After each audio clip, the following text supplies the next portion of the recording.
Hi everyone, this is how I went this season.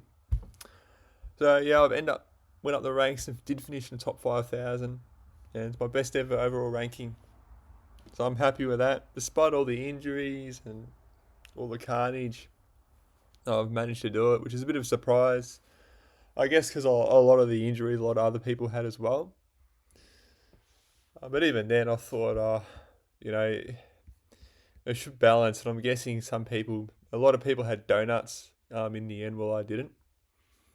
Still had a few rookies on field, but I didn't have any donuts, and I think that's what saved me. Still, I mean, it could be an improvement. I mean, 2021 is all right, but it could have been better. I guess if you saved up trades, you would have been laughing, but most people didn't. So we'll just have a look at my side. Nothing too crash shot, but did lose one league, but I won one grand final. So that's all right. So we got Whitfield 88, Ash 108. So not that great from the GWS players. I mean, it did get belted. Stringer did well though. Milky 71, disappointing. He's actually performed poor the last few weeks, but I mean, he was a budget option for the time that I had when I did pick him. So I mean, he'd had one really good game, but other than that, hasn't done too much for the time that I have him. And then you got Parker 91, bit average. Hal Haller or Hall Callan 96, decent score from him. And Dirksen 62. I mean, I guess that's okay, considering what I bought him for. I managed to hold him in my side, which ended up being a good thing that I did hold on to him in the end. Some people might have got rid of him. And then obviously Muller and Brain didn't play. But yeah, had all the full scoring defence, which is great. Wish I did have another trade. I can probably trade Dirksen to another defender, but it is what it is. And then Jacobs 92 was probably one of Collingwood's worst ever games. I mean, probably the most conceded in a very long time. I mean, it was looking to be a 100-point loss at one point, but they got a run of 6 goals, and then Brisbane kicked the last few. But yeah, very strange match that last quarter. One of the weirdest last quarters I've ever seen. Yeah, 92 though. Yeah, Dacos. I mean, he shouldn't get voted to this match.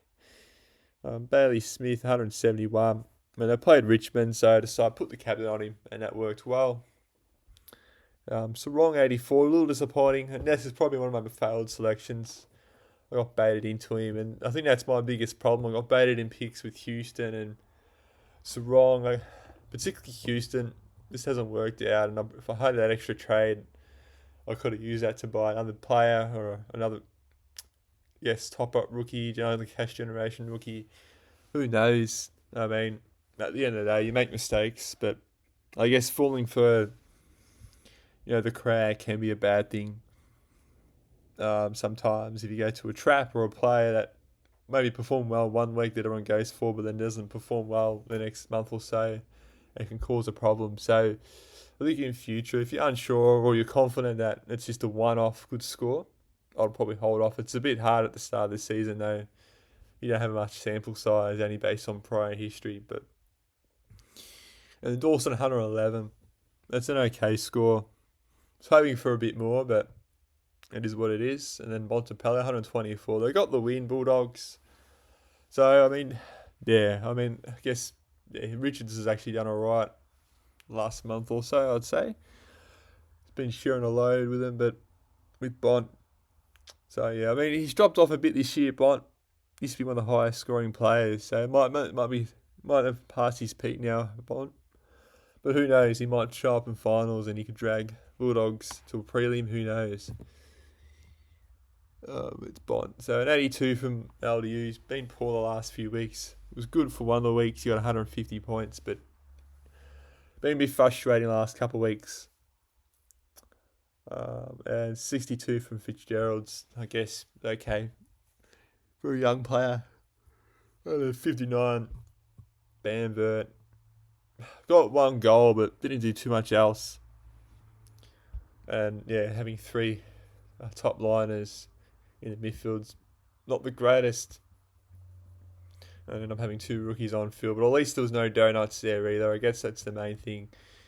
And the ruck, she had Jackson and Sherry did okay. I mean, Sherry dropped off in the second half. Did alright at the start of the season, but he's just hasn't been quite the same. So I'm not too sure if I'll pick him next year. Maybe could as a bit of a bargain option. I think Jackson's probably a must-have next season. Maybe Gorn. I mean, he's done well this season, but at the age, but he seems to be, probably the best ruckman I've seen in my lifetime. And then Emmett didn't get a game. And then Ranklin again performs an outstanding score, 187. He's had 733k, 1,000. That's one of the highest scores highest price I've ever seen. I think Rockcliffe might have scored higher. Maybe Gord or maybe Bont have gone a higher price, but Rankin at 733,000 is one of the craziest prices I've ever seen. And obviously Sheasley didn't pay. Actually, I think I might have had one donut. That's a lie. The forwards,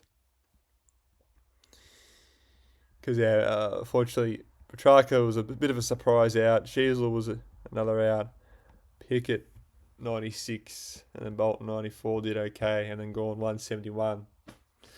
Yeah, so a bit of a lie. I did have one donut because you did have that cover up with the flex, and unfortunately none of these forwards really got none of these forward rookies got a selection. I think that's another problem. A few mistakes I made here with some of these rookie selections, bringing dead rookies on that didn't really get to play a game. It would have been good though if Banfield, I guess, played a game. I guess for a coverage score. I'm surprised Petrarca is out. I'm not too sure what's going on. He's 320,000. I wouldn't have thought that at the start of the season. I think Petrarca was almost at 600k at one point, I believe. Might even have a look at that. They're going to show it on here.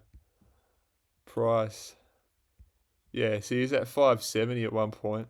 571, and he's just dropped off to 320. I would never have thought that Petrarca would be 320,000. That's crazy. You got Rankin ending in 733,000, and you got Petrarca ending in 320,000. Oh, that's wild. You wouldn't have thought of that at the start of the season. That's crazy. Yeah, but look at this. 1, 2, 3, 4. And then you can probably even class 5, 6. We consider Primays, maybe not Petrarca. Pretty much off field, injured. So that's how crazy he was. So, I mean, if I had all those players playing, who knows? I might have had a better ranking. I think Sinclair also was another injury that I had as well. So it's full on, but I still managed to get in the top 5,000. I guess I'm happy with that. But the best overall ranking. But there are a few things I could have done better, which could have pushed that into top 2,000 or top 1,500 ranking, with I guess a few better rookie selections and a few better tradings at the start, which would have been better. Instead of wasting trade on dud primos or rookies that haven't worked out. I think for the most part I've done okay, but a lot better than last year, that's for sure. So I mean, overall, been probably disappointing AFL season, to be honest, as an Essendon fan. I'll probably make a video about that soon. I mean, Essendon deserved to win, in my opinion. We won most of the stats, but we just couldn't stop Port Adelaide when it mattered, their goals. And I mean, we got the number 1 pick. I mean, there's a lot of mixed opinions on that. And I'll probably talk about that in another video. But there it is. That's another Supercoach season done. My best ever, somehow. Didn't really score too well or extremely well in any of the rounds. I just had fairly consistent, I would say, for majority throughout the year. There was a few poor weeks. I guess round 4 was poor, and that sort of put me up to 32,000. Here was 66. Had a few poor weeks after round 5. After starting the first 3 rounds okay, but I think Sherry injured, and I had a few other injuries there. And then I had a bounce back well. 5,000. I think round 17 was my best week by the looks of it. I sort of bounced back. Was on track to probably get in the top 5,000.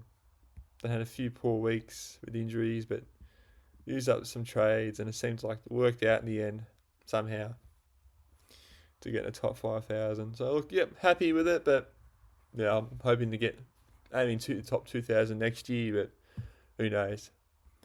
All right, thank you for watching, and hope you had a good Supercoach year.